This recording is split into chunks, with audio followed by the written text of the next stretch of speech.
الحمد لله نحمده ونستعينه ونستغفره ونؤمن به ونتوكل عليه ونعوذ بالله من شرور أنفسنا ومن سيئات أعمالنا من يهده الله فلا مضل له ومن يضلله فلا هادي له ونشهد أن لا إله إلا الله وحده لا شريك له ونشهد أن سيدنا وسندنا وحبيبنا وحبيب ربنا ومولانا ونبينا محمدا عبده ورسوله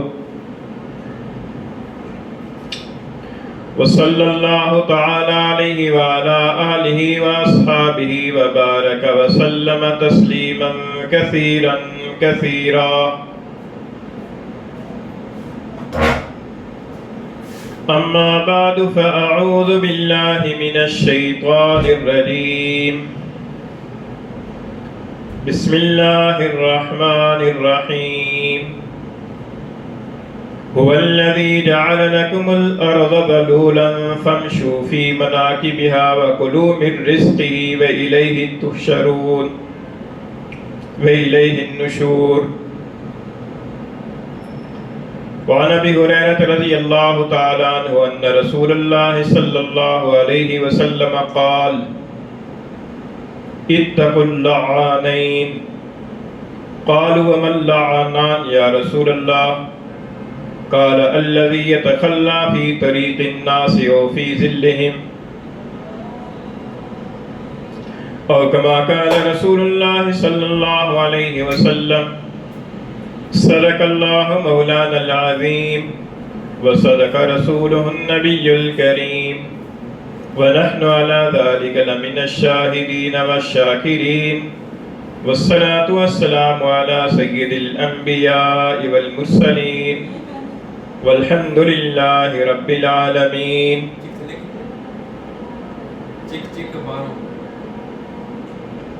گرامی قدر سامعین، گزشتہ جمعۃ المبارک پر آپ کے سامنے راستے کے حقوق سے متعلق کچھ باتیں بیان کی تھیں. آج اسی گفتگو کو آگے بڑھانے کا ارادہ ہے. اس سلسلے میں ایک آیت کریمہ 29ویں پارے سے سورہ ملک کی تلاوت کی ہے اور حضور نبی کریم صلی اللہ علیہ وسلم کی ایک حدیث شریف جس کے راوی حضرت ابو ہریرہ رضی اللہ تعالیٰ عنہ ہیں اور جو صحیح مسلم کی حدیث ہے وہ حدیث آپ کے سامنے پڑھی ہے. آیت کریمہ میں اللہ تعالیٰ نے ارشاد فرمایا کہ هو الذی جعل لکم الارض ذلولا، کہ اللہ وہ ذات ہے کہ جس نے تمہارے لیے زمین کو ذلول بنایا. ذلول کا لفظ قرآن مجید نے ارشاد فرمایا ہے، اور ذلول کہتے ہیں ایسی چیز کو کہ جب پورے طریقے سے قابو میں آئی ہوئے اور جس سے کسی بھی طریقے سے فائدہ اٹھانا انسان کے لیے آسان ہو. چنانچہ اس کا معنی بعض حضرات نے مسخر کے کیا ہے کہ اللہ تعالیٰ نے تمہارے لیے زمین کو مسخر کر دیا. بعض حضرات نے اس کا ترجمہ مطیع کے کیا ہے کہ اللہ تعالیٰ نے زمین کو تمہارے لیے مطیع کر دیا، فرما بردار کر دیا. اور بعض حضرات نے اس کا ترجمہ پست کے ساتھ کیا ہے کہ اللہ تعالیٰ نے تمہارے لیے زمین کو پست کر دیا، نیچا کر دیا. اور زمین اللہ تعالیٰ نے انسان کے تصرف میں اس طرح سے دے رکھی ہے کہ انسان جب چاہے زمین کو کھود کے کاشتکاری کرنا شروع کر دے، اس کے اندر اپنے لیے فصلیں اگانا شروع کر دے، اس کے اندر ہل چلا کر ٹریکٹر چلا کر اس کے اندر اپنے لیے سبزیاں کاشت کرنا شروع کر دے، غلے اگانا شروع کر دے. اور جب چاہے زمین کو کھود کر کنویں کی صورت کے اندر اس میں سے پانی نکال لے، یا اس میں سے اپنے لیے پیٹرول یا گیس نکال لے، اور جب چاہے اس کی جو کانیں ہیں ان کانوں کو کھود کر اپنے لیے نمک، سونا، چاندی اور لوہا اور دیگر دھاتیں نکال لے، اور جب چاہے اس کے اندر کھدائی کر کے اس کے اندر اپنے مکان کی اور اپنی بلڈنگز کی بنیادیں بھر لے اور بڑی بڑی اونچی عمارتیں اس کی پر بنا لے، اور جب چاہے زمین کی پر دوڑنا بھاگنا شروع کر دے اور زمین کی پر جتنی بھاری اور وزنی چیزیں اور مشینیں رکھنا چاہے وہ رکھ لے، زمین کی پر چاہے تو بڑی بڑی بھاری ریلیں چلا دے اور بڑی بڑی گاڑیاں چلا دے، زمین اللہ تعالیٰ نے ایسے انسان کے سامنے پست اور مسخر کر دی ہے کہ زمین کی مجال نہیں ہے کہ آگے سے کوئی چوں چرا کرے، اور جب چاہے انسان اس کو کھود کر اس کی مٹی سے اپنے لیے اینٹیں بنانا شروع کر دے، اور بہت سارے کام زمین سے انسان لیتا رہتا ہے۔ تو فرمایا کہ هو الذی جعل لکم الارض ذلولا، اللہ وہ ذات ہے کہ جس نے زمین کو تمہارے لیے ذلول بنا دیا ہے، تمہارے لیے پست کر دیا ہے، تمہارے قابو میں دے دیا ہے۔ اللہ تعالیٰ نے فرمایا کہ فَامْشُوا فِي مَنَاكِبِهَا، پس چلو اس کے راستوں میں۔ مناکب جو ہے یہ منکب کی جمع ہے، اور منکب اصل میں کندھے کو کہتے ہیں، آدمی کا جو کندھا اور مونڈا ہوتا ہے اس کو منکب کہتے ہیں، اور مناکب اس کی جمع ہے۔ زمین کے راستوں کو اللہ تعالیٰ نے مناکب فرمایا۔ یہاں راستوں سے راستے جو قدرتی راستے ہیں، جو پہاڑوں کے اندر بھی ہوتے ہیں، وادیوں کے اندر بھی ہوتے ہیں، اور جو کھیتوں اور کھلیانوں کے اندر بھی ہوتے ہیں، عام جو میدانی زمینیں ہوتی ہیں ان کے اندر بھی راستے ہوتے ہیں، تو یہ جو قدرتی راستے ہیں فرمایا کہ ان راستوں کے اندر چلو۔ اور مناکب اس لیے فرمایا کہ جیسے انسان کسی کے کندھے کے اوپر سوار ہوتا ہے، اسی طریقے سے زمین کے اوپر گویا کہ سوار ہے، اور وہ ادھر سے ادھر اپنی منزل مقصود کی طرف جاتا ہے۔ تو فرمایا کہ فَامْشُوا فِي مَنَاكِبِهَا وَكُلُوا مِن رِزْقِهِ، اور اسی کے رزق میں سے کھاؤ، اسی کے عطیے میں سے، روزی میں سے کھاؤ۔ اللہ تعالیٰ نے فرمایا کہ زمین سے جتنی چیزیں اگ رہی ہیں ان ساری چیزوں کا پیدا کرنے والا اور مہیا کرنے والا اللہ ہے، لہذا اس کے دیے ہوئے روزی میں سے کھاؤ۔ وَإِلَيْهِ النُّشُورُ، اور اسی کی طرف تمہارا جی اٹھنا ہے، دوبارہ تمہیں زندہ کر کے اسی کی طرف لے جایا جائے گا۔ فرمایا کہ اس بات کو نہ بھولو کہ ایک تو رزق جو عطیہ اللہ تعالیٰ نے عطا فرمایا یہ اللہ کا عطیہ ہے، اللہ خالق ہے، اور دوسرے اس بات کو نہ بھولو کہ تم نے مرنے کے بعد پھر اللہ کے حضور میں حاضر ہونا ہے۔ تو یہ اس آیت کریمہ کے اندر اللہ تعالیٰ نے فرمایا۔ اس آیت کریمہ کا انتخاب اس لیے کیا کہ اس آیت کریمہ میں اللہ تعالیٰ نے زمین کے اندر جو قدرتی راستے ہیں ان راستوں کا ذکر فرمایا ہے۔ تو جس طریقے سے زمین اللہ تعالیٰ کی قدرت کی ایک نشانی ہے اور انسانوں کے لیے بہت ساری نعمتوں کا ذریعہ اور سبب ہے، اسی طریقے سے جو اس زمین پر قدرتی راستے ہیں وہ راستے بھی اللہ تعالیٰ کی قدرت کے نشانات ہیں، اور وہ راستے بھی انسانوں کے لیے بہت بڑی نعمت ہے، کیونکہ راستے نہ ہوں تو انسان کے لیے پریشانی ہو جاتی ہے۔ انسان کے لیے تو پریشانی اس صورت میں بھی ہو جاتی ہے کہ انسان کو اپنی منزل مقصود کا راستہ معلوم نہ ہو، پھر بھی انسان پریشان ہو جاتا ہے۔ راستہ تو ہے لیکن راستہ معلوم نہ ہو، یا غلط راستے کے پر انسان چل رہا ہو تو تب بھی انسان پریشان ہو جاتا ہے، اور سرے سے راستہ ہی نہ ہو تو پھر تو اور زیادہ پریشانی ہے۔ اس لیے راستوں کا ہونا یہ بھی اللہ تعالیٰ کی بہت بڑی نعمت ہے، جیسا کہ پچھلے جمعے پر آپ کے سامنے سورہ نوح کی ایک آیت کریمہ، 2 آیات کریمہ کے حوالے سے، اور سورہ زخرف کی ایک آیت کریمہ کے حوالے سے یہ بات عرض کی تھی کہ یہ جو راستے ہیں یہ راستے کی دراصل اللہ تعالیٰ کی بہت بڑی نعمتیں ہیں۔ تو پھر اللہ تعالیٰ نے انسان کو فہم عطا فرمائی، اور اس فہم کی بنیاد پر انسان نے اپنے لیے آسان سے آسان اور سہل سے سہل اور مختصر راستے اپنے لیے بنا لیے ہیں،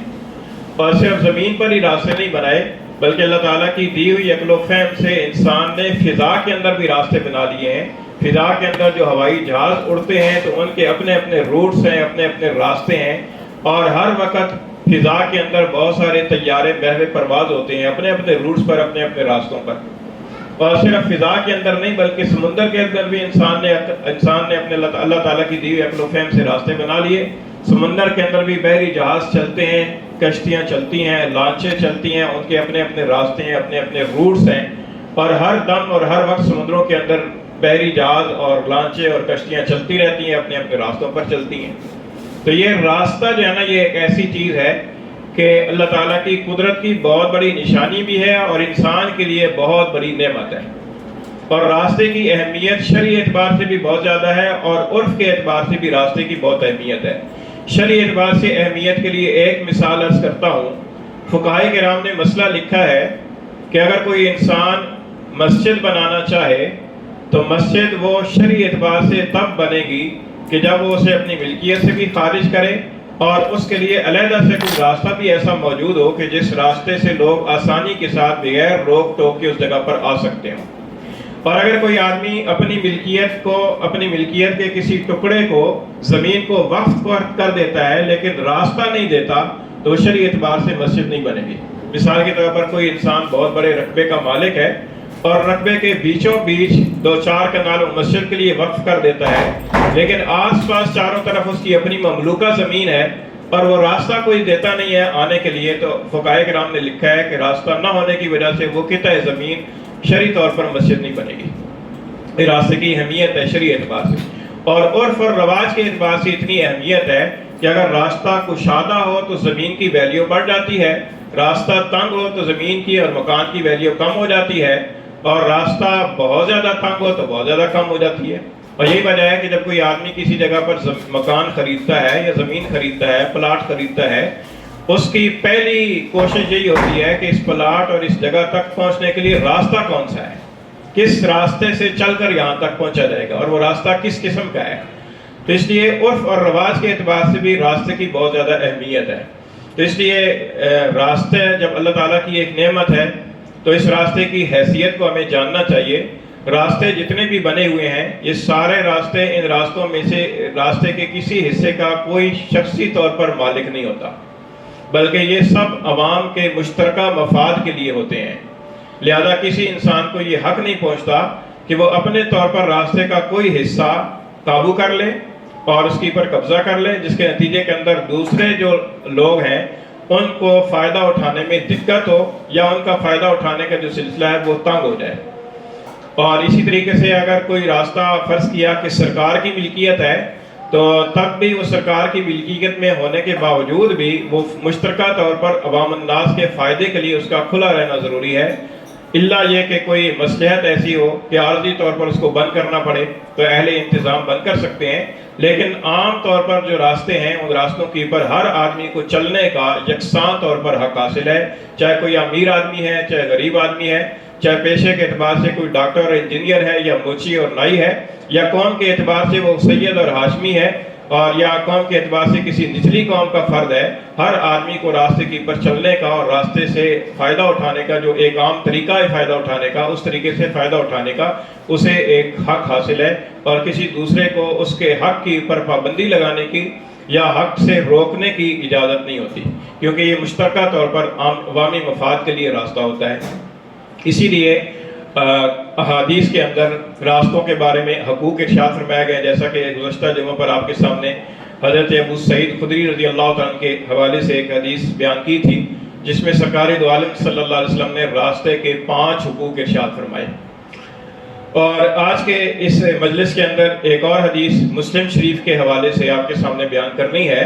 کہ جس کے اندر سرکار دو عالم صلی اللہ علیہ وسلم نے راستے میں تکلیف دینے والی چیز کو ڈالنے کی وعید ارشاد فرمائی ہے۔ مسلم شریف کی حدیث ہے، حضرت ابو ہریرہ رضی اللہ تعالیٰ عنہ راوی ہیں، فرماتے ہیں کہ رسول اللہ صلی اللہ علیہ وسلم نے ارشاد فرمایا کہ اتقوا اللعانین، 2 ایسے کام کہ جو بہت زیادہ لعنت کا سبب بننے والے ہیں، ان کاموں سے بچو۔ قالوا وما اللعانان یا رسول اللہ، صحابہ کرام نے عرض کیا کہ اللہ کے رسول وہ 2 کام کون سے ہیں کہ جن کی وجہ سے انسان کی پر لعنت اور پھٹکار پڑتی ہے؟ اللہ کے رسول نے فرمایا کہ الذی یتخلی فی طریق الناس، ان میں سے ایک کام وہ ہے کہ جو لوگوں کے راستے میں پیشاب پخانہ کر دے۔ تو یہ لوگوں کے راستے کے اندر چلنے میں اس نے ایک تکلیف دہ چیز ڈال دی، جس کی وجہ سے راستہ چلنے والوں کو تکلیف ہوگی۔ اب یہ تکلیف ظاہر ہے کہ آپ کو معلوم ہے کہ یہ تکلیف حصی اعتبار سے چلتے ہوئے، یعنی ایسا نہیں ہے کہ راستے کے اندر رکاوٹ بن گئی اور راستہ جانا آدمی کو پلٹ کر کسی اور راستے سے جانا پڑے گا، لیکن وہ جو تکلیف ایک بدبو کی تکلیف ہوگی، حضور اقدس صلی اللہ علیہ وسلم نے فرمایا کہ ایسا کرنے والا آدمی ایسا کام کر رہا ہے کہ جس کام کے نتیجے کے اندر اس کی پر لعنت اور پھٹکار پڑے گی۔ اور یہ لعنت اور پھٹکار کو کھینچنے والا کام ہے، کیونکہ جو آدمی بھی گزرے گا اسے یہ تو نہیں پتا ہوگا کہ پیشاب پخانہ کیا کس نے ہے۔ اب جو آدمی بھی گزرے گا تو وہ خواہ مخواہ دل کے اندر یا بدگمان ہوگا یا زبان سے اس کے بارے میں برے کلمات کہے گا۔ تو جو اس کے اوپر برے کلمات کہے جا رہے ہیں، تو ان برے کلمات کے کہے جانے کا سبب جو ہے وہ بذات خود بندہ بنا ہے کہ جس نے وہ حرکت کی ہے۔ اس لیے اللہ کے رسول نے فرمایا کہ ایسے دو کاموں سے بچو۔ اور دوسرا وہ فرمایا کہ وہ شخص کے جو لوگوں کے سائے کی جگہ کے اندر، کہ جہاں دھوپ اور گرمی کے موسم میں لوگ سایہ کی وجہ سے وہاں پر بیٹھتے ہوں، کسی درخت کا سایہ ہو، کسی بلڈنگ کا سایہ ہو، اور لوگ دھوپ سے بچنے کے لیے سائے کا فائدہ اٹھاتے ہوں، ایسی جگہ پر کوئی آدمی گندگی کر دے اور جس کی وجہ سے وہاں پر سائے سے فائدہ اٹھانا لوگوں کے لیے مشکل ہو جائے، تو اللہ کے رسول نے فرمایا کہ یہ بھی لعنت پڑوانے کا کام ہے، کہ جس کی وجہ سے دوسرے لوگ اس کے اوپر لعنت ملامت کریں گے۔ اس حدیث شریف سے یہ معلوم ہوا کہ راستے کے اندر گندگی ڈال دینا یہ دوسروں کے لیے ایذا کا باعث ہے، اور ایذا کا باعث بننے والا جو کام ہے اس کام سے بچنے کا حدیث شریف کے اندر حکم ہے۔ اللہ کے رسول صلی اللہ علیہ وسلم نے فرمایا کہ اتقوا اللعانین، دو ایسے کاموں سے بچو کہ جو لعنت کا سبب بننے والے ہیں، یعنی جو لوگوں کی تکلیف کا باعث بننے والے کام ہیں، ان کاموں سے بچو۔ اور حضور کا حکم ظاہر ہے کہ واجب التعمیل ہے، اس سے معلوم ہوا کہ ایسے کام سے بچنا ضروری ہے کہ جو کام لوگوں کے راستے میں چلنے کے لیے تکلیف کا باعث بنتا ہو۔ اب اس کے لیے ضروری نہیں ہے کہ پیشاب پخانہ ہی ہو، آج کل ہر گھر کے اندر بیت الخلاء بنے ہوئے ہیں، اور آج کل وہ سسٹم نہیں رہا کہ لوگ گلیوں کے اندر اور نالیوں کے پر بیٹھ کر پیشاب کرتے ہوں۔ اگرچہ آج بھی بعض علاقے ایسے ہیں کہ جہاں پر لوگ جو ہے نا وہ گلیوں کے اوپر، گلیوں کے کناروں پر بیٹھ کر نالیوں کے اوپر پیشاب کرتے رہتے ہیں، جس کے نتیجے کے اندر وہاں پر بہت بدبو پھیل جاتی ہے اور وہاں سے گزرنے والوں کو تکلیف ہوتی ہے۔ اور اسی کے مطابق یہ ہے کہ جیسے کوئی آدمی راستے کے اندر کوڑا ڈال دیتا ہے، اب وہ کوڑا ڈالتے رہے، اب کوڑے کا ایک ڈھیر بن گیا، اس کوڑے سے بدبو آ رہی ہے اور راستہ بھی گھرا ہوا ہے، تو جو راستہ گزرنے والے ہیں ان کو اس سے تکلیف ہو رہی ہے۔ تو یہ تکلیف کا باعث بننا، جو آدمی ایسا کام کر رہا ہے وہ گویا کہ لوگوں کے راستے کے لیے ایذا کا باعث بن رہا ہے۔ یہ بھی اس حدیث شریف سے معلوم ہوا کہ ایسا کرنا بھی منع ہے۔ تو گو کہ آج کل پیشاب پخانے کا سلسلہ تو شہری زندگی کے اندر کم ہے،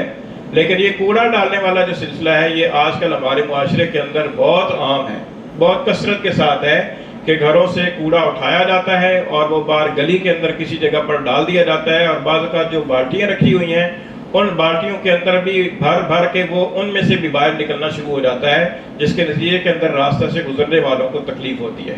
تو یہ راستے سے گزرنے والوں کے لیے تکلیف کا باعث بننے کی ایک صورت یہ ہے۔ ایک اور صورت یہ ہے کہ اگر کسی کا کوئی مکان کا تعمیری کام جاری ہے، اس تعمیری کام کے اندر توڑ پھوڑ ہو رہی ہے، اور اس توڑ پھوڑ کے نتیجے کے اندر جتنا وہ ملبہ نکل رہا ہے وہ سارا ملبہ اٹھا کے وہ گلی کے اندر ڈال دیتا ہے، اور اس کا نتیجہ یہ نکلتا ہے کہ گلی اگر فرض کیا 10 فٹ کی ہے تو وہ 7 فٹ کی رہ جاتی ہے، 3 فٹ کی جگہ اس کے ساتھ گر جاتی ہے۔ ایسی صورت کے اندر راستہ گزرنے والوں کا راستہ تنگ ہو جاتا ہے۔ اسی طریقے سے تعمیری جو میٹیریل ہے، جیسے ریت ہے، بجری ہے، سیمنٹ ہے، اینٹیں ہیں، یہ اگر کسی کا تعمیری کام چل رہا ہو تو یہ سارا جو سامان ہے، یہ سارا سامان اس کا گلی کے اوپر ہوتا ہے، اور جب گلی کے اوپر ہوتا ہے تو گلی سے راستہ گزرنے والوں کو تکلیف ہوتی ہے۔ اب ظاہر ہے کہ راستہ جتنا پہلے کھلا تھا اتنا کھلا نہیں رہا، تنگ ہو گیا۔ اب اگر کسی آدمی کی ایسی صورت کے اندر مجبوری ہو تو اسے چاہیے کہ جلد از جلد اپنے اس کام کو نپٹائے اور جلد از جلد راستہ کھولنے کی کوشش کرے، اور کم سے کم راستے کی جگہ کو استعمال کرے۔ اور اس کے اندر بھی جو راستہ گزرنے والے لوگ ہیں ان کے لیے اگر کوئی معذرت کا سلسلہ ہو سکتا ہو تو وہ بھی انسان کو اختیار کرنا چاہیے۔ تو ایک صورت اس کی راستہ کے اندر جو ہے نا تکلیف دینے والی صورت یہ بھی ہے۔ ایک راستہ کے اندر تکلیف دینے والی صورت ہمارے یہاں یہ چلتی ہے کہ بعض جگہوں پر سڑکوں کے اوپر یا گلیوں کے اندر جو لڑکے ہوتے ہیں وہ کرکٹ کھیلنا شروع کر دیتے ہیں۔ خاص طور پر رمضان کے مہینے کے اندر یہ زیادہ دیکھنے میں آتا ہے کہ وہ جو ہے نا وہ کوئی عام گزرگاہ ہے،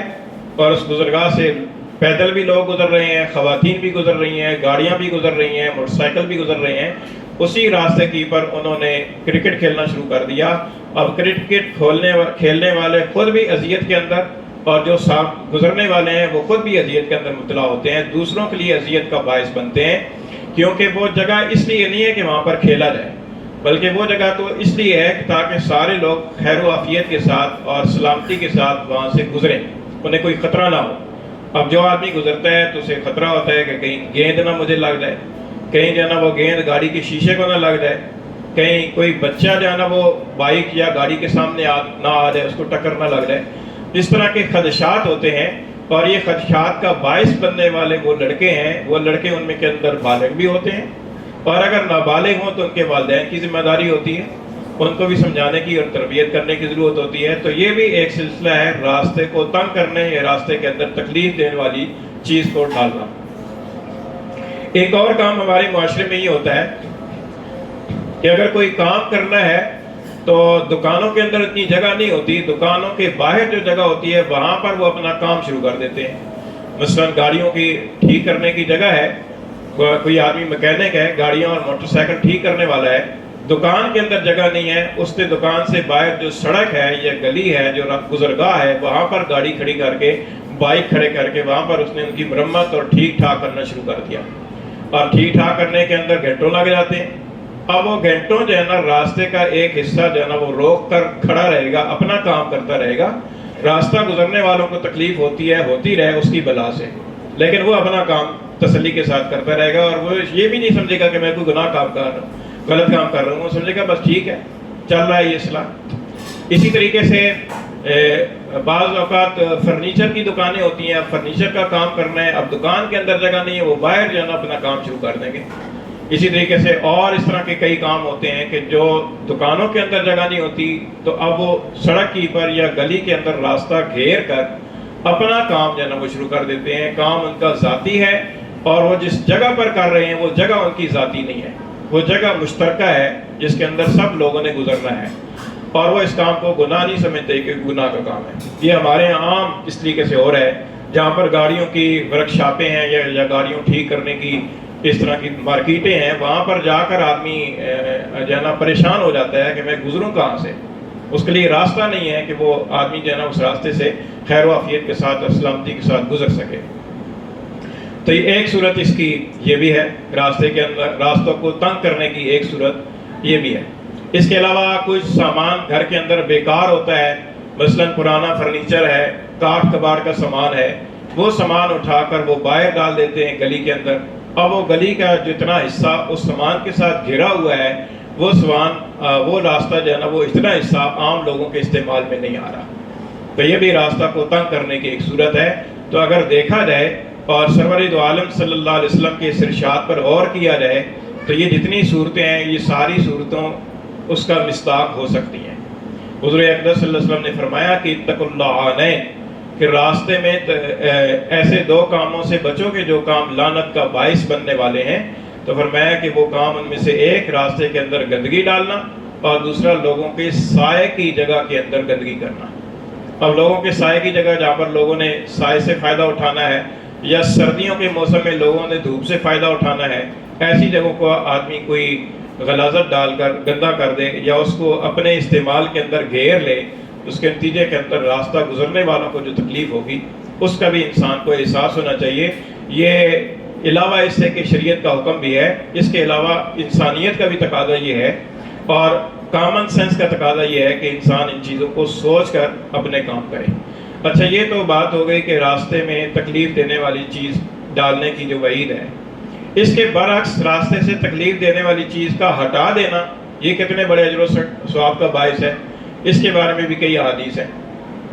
سب سے پہلی بات تو یہ ہے کہ راستے سے تکلیف دینے والی چیز کو ہٹا دینے کو سرور دو عالم صلی اللہ علیہ وسلم نے فرمایا کہ یہ ایمان کا ایک شعبہ ہے. حضور اقدس صلی اللہ علیہ وسلم نے فرمایا کہ ایمان کے 70 سے کچھ اوپر شعبے ہیں، ان میں سے سب سے افضل شعبہ لا الہ الا اللہ کا قائل ہونا ہے، اور سب سے ادنا شعبہ راستے سے تکلیف دینے والی چیز کا ہٹا دینا ہے.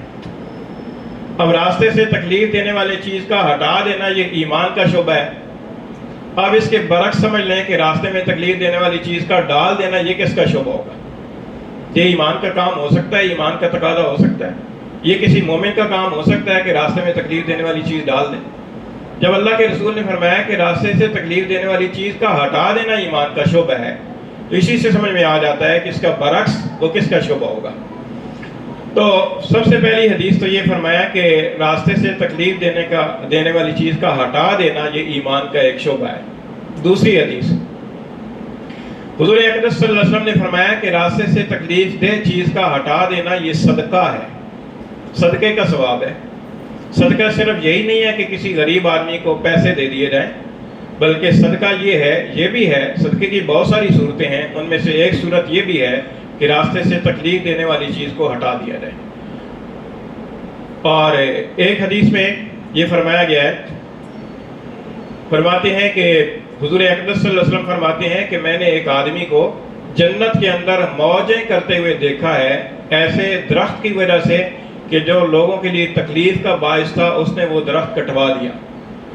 اس عمل کی وجہ سے وہ جنت کے اندر موج مستی کر رہا ہے۔ یتقلب کے الفاظ حدیث میں آتے ہیں کہ یتقلب فی الجنت فی شجرۃ، رأیت رجلا یتقلب فی الجنت فی شجرۃ یقطعها، فرمایا کہ ایک آدمی کو میں نے جنت کے اندر دیکھا کہ وہ جنت کے اندر مزے کر رہا ہے، اور عمل اس کا کیا تھا کہ راستے میں ایک درخت لگا ہوا تھا جس سے گزرنے والوں کو تکلیف ہوتی تھی، اس نے وہ درخت راستے سے کٹوا دیا تاکہ لوگوں کو تکلیف نہ ہو۔ اب لوگوں کے لیے تکلیف دینے والی چیز کا راستے سے ہٹا دینا یہ اتنا بڑا عمل ہو گیا کہ اللہ تعالیٰ نے اسے جنت میں داخل کر دیا۔ اور ایک روایت میں آتا ہے کہ حضور اقدس صلی اللہ علیہ وسلم نے فرمایا کہ ایک آدمی راستے سے گزر رہا تھا اور راستے میں ایک درخت کی کانٹے دار ٹہنی پڑی ہوئی تھی، اس نے وہ ٹہنی راستے سے ہٹا کر ایک طرف کر دی کہ کسی کو تکلیف نہ پہنچے۔ اللہ تعالیٰ نے اس کی اس نیکی کی قدردانی فرمائی اور اس نیکی کی برکت سے اللہ تعالیٰ نے اس کی مغفرت فرما دی۔ اب دیکھیے کہ راستے سے تکلیف دینے والی چیز کے ہٹا دینے کی پر کتنا ثواب مل رہا ہے، تو اب راستے کے اندر تکلیف دینے والی چیز کا ڈال دینا کتنا گناہ کا باعث ہوگا۔ تو اس لیے ہمیں دوسروں کے لیے راحت کا باعث بننا چاہیے، دوسروں کے لیے ایذا کا باعث نہیں بننا چاہیے۔ ہمیں یہ بننا چاہیے کہ ہم دوسروں کے لیے مریح بنیں، ایسا نہ ہو کہ ہم دوسروں کے لیے موذی بن جائیں۔ حدیث شریف کے اندر آتا ہے کہ حضور اقدس صلی اللہ علیہ وسلم کے سامنے سے ایک جنازہ گزرا، آپ نے پوچھا کہ المستریح، فرمایا کہ المریح المستراح منہ، یعنی یہ مریح ہے یا مستراح منہ ہے۔ حاضرین نے پوچھا کہ اللہ کے رسول مریح کیا ہے اور مستراح منہ کیا ہے؟ اللہ کے رسول نے فرمایا کہ مریح وہ ہے کہ جو راستہ جو تکلیف کا باعث بننے والا ہو اور جو آدمی نیکی کا کام کرنے والا ہو اور دنیا کے اندر کلفت کے اندر رہا ہو، وہ آدمی دنیا سے جب گیا ہے تو اس نے راحت پا لی، دنیا کے اندر تو فرنگی کے اندر مبتلا تھا، اب فوت ہو جانے کے بعد کے اندر اس کی راحت والی زندگی شروع ہو گئی، وہ مریح ہو گیا۔ اور مستراح منہ وہ ہے کہ جو دنیا کے اندر زندہ تھا تو لوگوں کے لیے تکلیف کا باعث بنا کرتا تھا، جب وہ فوت ہو گیا تو لوگوں کے دل کے اندر خیال آیا کہ اچھا ہوا کہ فلاں فوت ہو گیا، کہ اس سے راحت مل گئی، ورنہ وہ اذیت کا باعث بنتا تھا۔ تو اس لیے ہمیں دوسروں کے لیے اذیت کا باعث نہیں بننا چاہیے، ہمیں دوسروں کے لیے راحت کا باعث بننا چاہیے۔ اچھا، یہ تو عام راستے ہو گئے کہ جو عام گزرگاہیں ہیں، گلیاں ہیں، سڑکیں ہیں۔ ایک وہ راستے ہوتے ہیں کہ جو راستے کسی بلڈنگ کے اندر ہوتے ہیں، اندرونی راستے، جیسے ہسپتال ہے، اسپتال کے اندر وہ گیلریاں ہیں، کوریڈورز ہیں، جن کے اندر ایک جگہ سے دوسری جگہ پر سٹاف جاتا ہے، مریض کو لے کر جاتے ہیں۔ اب ہوتا یہ ہے کہ ایک مریض اسپتال میں داخل ہے، اس مریض کے ساتھ 6 بندے اور آئے ہوئے ہیں، اب وہ راستے کے اندر چٹائی ڈال کر بیٹھے ہوئے ہیں۔ اب وہاں سے سٹاف نے گزرنا ہے، مریضوں کو وہاں سے اسٹریچر کی پر ڈال کر لے جانا ہے، ویل چیئر کی پر لے کر جانا ہے، راستہ تنگ ہے ان کی وجہ سے، لیکن انہیں اس بات کی کوئی پرواہ نہیں ہے۔ اسی طریقے سے پارکوں کے اندر راستے ہوتے ہیں، دفتروں کے اندر راستے ہوتے ہیں، کچہریوں کے اندر راستے ہوتے ہیں، مدارس کے اندر راستے ہوتے ہیں، مساجد کے اندر راستے ہوتے ہیں۔ مساجد کے اندر بھی دیکھا جاتا ہے کہ مسجدوں کے اندر بھی عام طور پر جو راستہ ہوتا ہے، کئی دفعہ دیکھا ہے کہ لوگ اسی راستے کے اندر کھڑے ہو کر نماز کی نیت باندھ لیتے ہیں۔ اب گزرنے والے نے گزرنا ہے، اس کے لیے راستہ ہی کوئی نہیں ہے، سوائے اس کے کوئی راستہ نہیں ہے کہ وہ اس کے آگے سے گزرے اور گناہ ہو، اس کے علاوہ اور کوئی راستہ نہیں ہے۔ حالانکہ آگے مسجد خالی ہوتی ہے، جگہ موجود ہوتی ہے، لیکن پھر بھی بالکل پیچھے جا کر دیوار کے ساتھ کھڑے ہو کر راستہ بند کر کے نماز پڑھیں گے۔ اتنی وہ عقل سے اور شعور سے کام نہیں لیتے کہ ہمیں کس جگہ پر نماز کی نیت باندھنی چاہیے۔ جمعے کے موقع پر ہر جمعے میں ہم کہتے ہیں کہ یہاں پر جو سیڑھیوں کے پاس جو راستہ ہے اس راستے کو چھوڑ دیا جائے۔ اس کے باوجود جو ہے نا وہ لوگ اوپر جانے کی زحمت نہیں کرتے، وہ اسی راستے میں کھڑے ہو جاتے ہیں۔ اوپر آنے جانے والوں کا راستہ بند ہوتا ہے، تنگ ہوتا ہے، ہوتا رہے۔ اسی طریقے سے کئی دفعہ دیکھا ہے کہ یہ جمعے والے دن یہ جو سیڑھیاں ہیں، سیڑھیوں کے اوپر جوتے رکھ کر ساری سیڑھی کو بلاک کر دیا جاتا ہے۔ اب جو اترنے چڑھنے والے ہیں ان کو اترتے چڑھتے وقت یا تو ایک سیڑھی جو ہے نا وہ چھوڑ کر پاؤں رکھنا پڑے گا، اور یا وہ جوتوں کے اوپر پاؤں رکھیں۔ دونوں صورتوں کے اندر ان کے لیے مشکل کا باعث ہے، لیکن وہ اس کی پرواہ نہیں کرتے۔ حالانکہ جوتے رکھنے کے لیے ریک بنے ہوئے ہیں، مناسب جگہ موجود ہیں، لیکن ان جگہوں کو استعمال نہیں کیا جاتا۔ یہ محض سستی اور اپنی عقل کا استعمال نہ کرنا ہے۔ اس لیے اس طرح کی باتوں سے جو ہے نا وہ ہمیں بچنا چاہیے۔ ہمیں کوئی ایسا کام نہیں کرنا چاہیے کہ جس کی وجہ سے ہم دوسروں کے لیے ایذا کا باعث بنیں۔ اللہ تعالیٰ کے عمل کی توفیق۔